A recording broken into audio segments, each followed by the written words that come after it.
నమస్తే, welcome to our channel. నేను సిరి. AB Venkateswarlu గారు అయితే ఎట్టకేలకు విజయం సాధించారు జవహర్ రెడ్డి గారి పైన, ఇంకా జగన్మోహన్ రెడ్డి గారి పైన.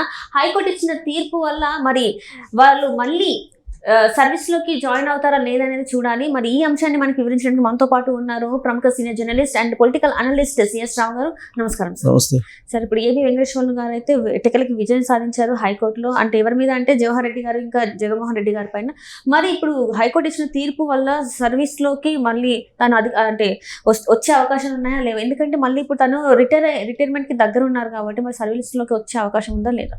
ఇవాళ డేట్ అంతా 30th. అవును సార్. 31st ఆయన రిటైర్మెంట్ అంటే ఇంకో 24 అవర్స్. ఈ 24 అవర్స్ లోపల ఆయన సర్వీస్ లో జాయిన్ అయితే సర్వీస్ కంటిన్యూ అవుతూ రిటైర్ అయిపోయినటువంటి ఐపీఎస్ లాగా ఉంటారు. లేదంటే సర్వీస్ లో లేకుండా ఆయన రిటైర్ అవుతారు. హైకోర్టు ఇచ్చినటువంటి డైరెక్షన్ మేరకు క్యాట్ ఉత్తర్వులు ఏదైతే ఉన్నాయో దాన్ని సవాల్ చేస్తూ ఆంధ్రప్రదేశ్ ప్రభుత్వం పిటిషన్ వేసింది కదా, ఆ పిటిషన్ ని పక్కకు తోసిపుచ్చింది హైకోర్టు. తోసిపుచ్చింది అంటే అర్థమైంది సర్వీస్లోకి తీసుకోండి క్యాట్ ఉత్తర్వుల ప్రకారం అని చెప్పి ప్రభుత్వానికి తెలియజేసింది. దట్ మీన్స్ ఆంధ్రప్రదేశ్ ఆపద్ధర్మ ముఖ్యమంత్రి జగన్మోహన్ రెడ్డి మీద, చీఫ్ సెక్రటరీ జవహర్ రెడ్డి మీద మరోసారి ఏబి వెంకటేశ్వరరావు విజయం సాధించారని చెప్పి మనం చెప్పవచ్చు. ఇక్కడ నైతికంగా లేదా న్యాయబద్ధంగా, నైతికంగా కానీ న్యాయబద్ధంగా కానీ జగన్మోహన్ రెడ్డి మీద గెలుపుని సాధించాడు ఏబి వెంకటేశ్వరరావు, సీనియర్ ఐపీఎస్ అధికారి. ఆయన మీద కక్ష కట్టి జగన్మోహన్ రెడ్డి ముఖ్యమంత్రి కాగానే ఆయన్ని సస్పెండ్ చేశారు నిరాధారమైనటువంటి ఆరోపణలతోటి. అంటే ఇజ్రాయెల్ నుంచి ఎక్విప్మెంట్ తీసుకొచ్చారని చెప్పేసి అయితే వాళ్ళు చెప్పడం జరిగింది, దానివల్లనే సస్పెండ్ చేయడం జరిగిందని చెప్పేసి అని ఆరోపణలు చేసి సస్పెండ్ చేశారు. కోర్టులో ప్రూవ్ చేయలేకపోయారు కదా, హైకోర్టులో ప్రూవ్ చేయలేకపోయారు, సుప్రీంకోర్టులో ప్రూవ్ చేయలేకపోయారు. అంటే హైకోర్టులో ఓడిపోయారు జగన్మోహన్ రెడ్డి, సుప్రీంకోర్టులో ఓడిపోయారు ఏబి వెంకటేశ్వరరావు మీద. ఇప్పుడు మళ్ళీ ఇంకోసారి హైకోర్టులో ఓడిపోయారు. ఈసారి జవహర్ రెడ్డి కూడా ఓడిపోయారు.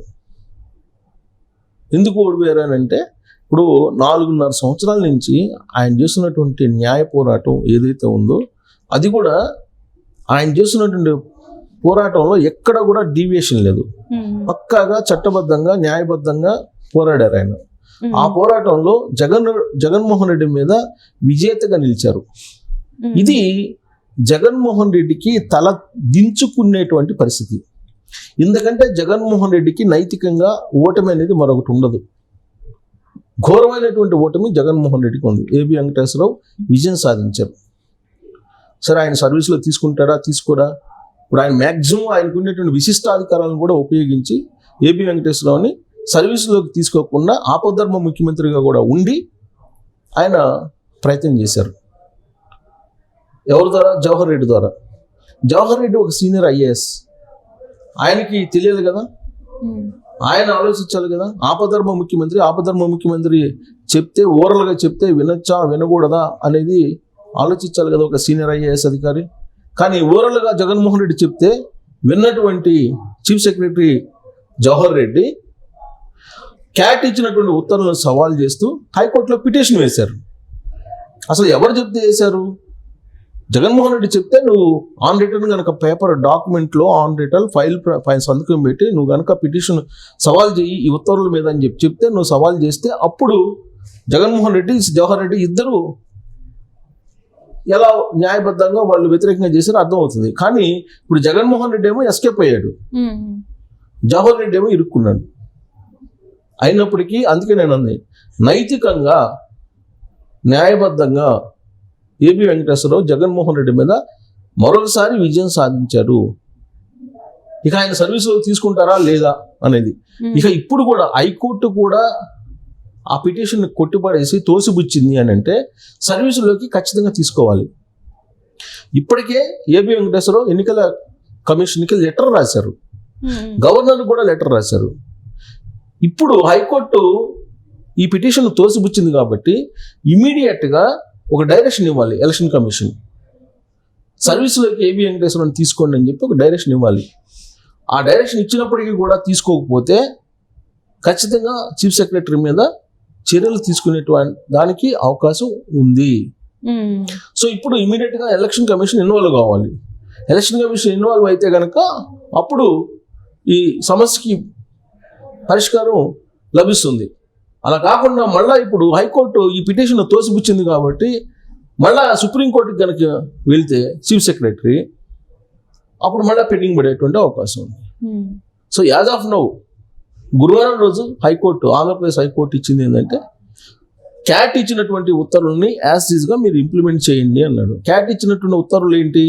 మీరు సర్వీస్లోకి తీసుకోండి ఏబి వెంకటేశ్వరరావుని, మీరు చేసినటువంటి ఆరోపణలు నిరాధారమైనటువంటి ఆరోపణలు, ఆధారాలు లేవు అని చెప్పింది. హైకోర్టు ఏది చెప్పిందో, సుప్రీంకోర్టు ఏది చెప్పిందో అదే చెప్పింది. సో ఇప్పుడు కూడా సర్వీసులోకి కనుక తీసుకోకపోతే అది ప్యూర్గా చీఫ్ సెక్రటరీ తప్పు చేసినట్టు అవుతుంది. చీఫ్ సెక్రటరీ మీద చర్యలు తీసుకునేటువంటి అవకాశం ఉంది. చీఫ్ సెక్రటరీ మీద చర్యలు తీసుకోవాలంటే ఎవరు? ఇప్పుడు ఎన్నికల కమిషన్ ఆధ్వర్యంలో ఆయన పనిచేస్తున్నారు కాబట్టి ఎన్నికల కమిషన్ ఇన్వాల్వ్ కావాలి. ఎన్నికల కమిషన్ ఇన్వాల్వ్ అయ్యి ఆయన సర్వీస్లో తీసుకోమంటే ఆయన్ని ఇవాళ కోర్టు ఆర్డర్ వస్తుంది. కోర్టు ఆల్రెడీ పిటిషన్ తోసిపుచ్చింది కాబట్టి దానికి సంబంధించినటువంటి డాక్యుమెంట్ ఇవాళ వస్తుంది. ఈ డాక్యుమెంట్ని తీసుకెళ్లి చీఫ్ సెక్రటరీకి ఆల్రెడీ వస్తుంది. ఎన్నికల కమిషన్ దాన్ని జోడించి కనుక ఇస్తే, ఎన్నికల కమిషన్ ఇమీడియట్గా చేస్తే, ప్రస్తుతం జరుగుతున్నటువంటి పరిణామాలను బట్టి చూస్తే కనుక బహుశా నేను అనుకోవటం 31వ తారీఖు మే 31 అంటే శుక్రవారం రోజు ఆయన సర్వీసులో జాయిన్ అయ్యేటువంటి అవకాశం ఉంది. సర్వీసులో జాయిన్ అవ్వటం, ఇమీడియట్ గా రిటైర్ అవ్వటం జరుగుతాయేమో అనేది అనిపిస్తుంది. ఎందుకంటే సర్వీస్లో ఉంటూ రిటైర్ కావాలి, సర్వీస్లో లేకుండా రిటైర్ కావడం అనేది కొంత ఇబ్బందికరమైనది, ప్లస్ కొన్ని బెనిఫిట్స్ కూడా ఇబ్బంది కలుగుతుంది. కాబట్టి సర్వీస్లో జాయిన్ అవుతారు. ఇంకోటి ఏంటంటే ఆయన కోర్టులో పోరాడింది కూడా ఏంటంటే, ఇప్పుడు 4.5 years నాకు నష్టం జరిగింది, సర్వీస్ మొత్తం నష్టం జరిగింది, నిరాధారమైనటువంటి ఆరోపణలతోటి ఇప్పుడు ఉన్నటువంటి ముఖ్యమంత్రి కానీ లేదంటే యంత్రాంగం కానీ ఆరోపణలు చేసింది. బట్ వాటిని నిరూపించలేకపోయారు కాబట్టి నేను నష్టపోయినటువంటి సర్వీస్ని ఇవ్వడంతో పాటు దానికి సంబంధించినటువంటి శాలరీస్ని కూడా, అరియర్స్ అన్ని కూడా రికవరీ చేయమని చెప్పింది. దానికి కోర్టు ఓకే అంది. కాబట్టి ఇప్పుడున్నటువంటి ప్రభుత్వం ఆయనకి 4 సంవత్సరాల పాటు సర్వీస్ కంటిన్యూ చేయడంతో పాటు, మొత్తం సర్వీస్ని కంటిన్యూ చేయడంతో పాటు పొడిగించాలి. పొడిగించడంతో పాటు ఆయనకి అరియర్స్ ఇవన్నీ కూడా ఇవ్వాలి, ప్లస్ కోర్టు ఖర్చులు కూడా ఇవ్వాల్సి ఉంది. కోర్టు కూడా అలాంటి డైరెక్షన్ డెఫినెట్గా చెప్పు ఉంటుంది. కోర్టు ఖర్చులు కూడా ఇవ్వాలి ఏబి వెంకటేశ్వరకి. బహుశా ఇవన్నీ జరగాలని అంటే ముందు చీఫ్ సెక్రటరీ పోవాలి. చీఫ్ సెక్రటరీగా ఉన్నటువంటి జవహర్ రెడ్డి ఆయన బదిలీ పోవటం, లేదంటే ఆయన మీద ఏదన్నా యాక్షన్ తీసుకోవడం జరగాలి. ఇప్పుడు ఆయన మీద బదిలీ వేటు అనేది మెడ మీద కత్తిలాగా వేలాడుతుంది. ఇవాళ కూడా మూర్తి యాదవ్ అనే అతను జవహర్ రెడ్డి ఎక్కడెక్కడ భూముల్ని బినామీలతో కొన్నారు అని చెప్పేసి ఆయన సవాల్ చేస్తూ ప్రెస్ మీట్ పెట్టారు. వచ్చి ప్రమాణం కూడా చేయమంటున్నాడు. సో కాబట్టి ఇన్ని రకాల అలిగేషన్ తోటి కంటిన్యూ అవుతున్నటువంటి చీఫ్ సెక్రటరీ జవహర్ రెడ్డి మీద ఇవాళ లేదా రేపు వేటు పడేటువంటి అవకాశం ఉంది. ఒకవేళ వేటు పడకపోయినా కానీ ఆయన ఏబి వెంకటేశ్వర సర్వీస్లోకి తీసుకోవాలి. సర్వీస్లోకి తీసుకోకపోతే కనుక కోర్టు ధిక్కరణ కింద చీఫ్ సెక్రటరీ దోషిగా నిలుచుకోవాల్సి వస్తుంది. బట్ ఈ మొత్తం ఎపిసోడ్లో జగన్మోహన్ రెడ్డి సిగ్గుపడాల్సినటువంటి అంశంగా మనం తీసుకోవాలి. ఇది నైతికంగా కానీ న్యాయబద్ధంగా కానీ ఏబి వెంకటేశ్వరరావు ప్రతి సందర్భంలో కూడా గెలుస్తూ వచ్చారు కాబట్టి జగన్మోహన్ రెడ్డికి ఇంతకన్నా ఘోరమైనటువంటి అవమానం కానీ ఘోరమైనటువంటి ఓటమి కానీ ఉండదని చెప్పేసి మనం విశ్లేషణ చేసుకోవచ్చు.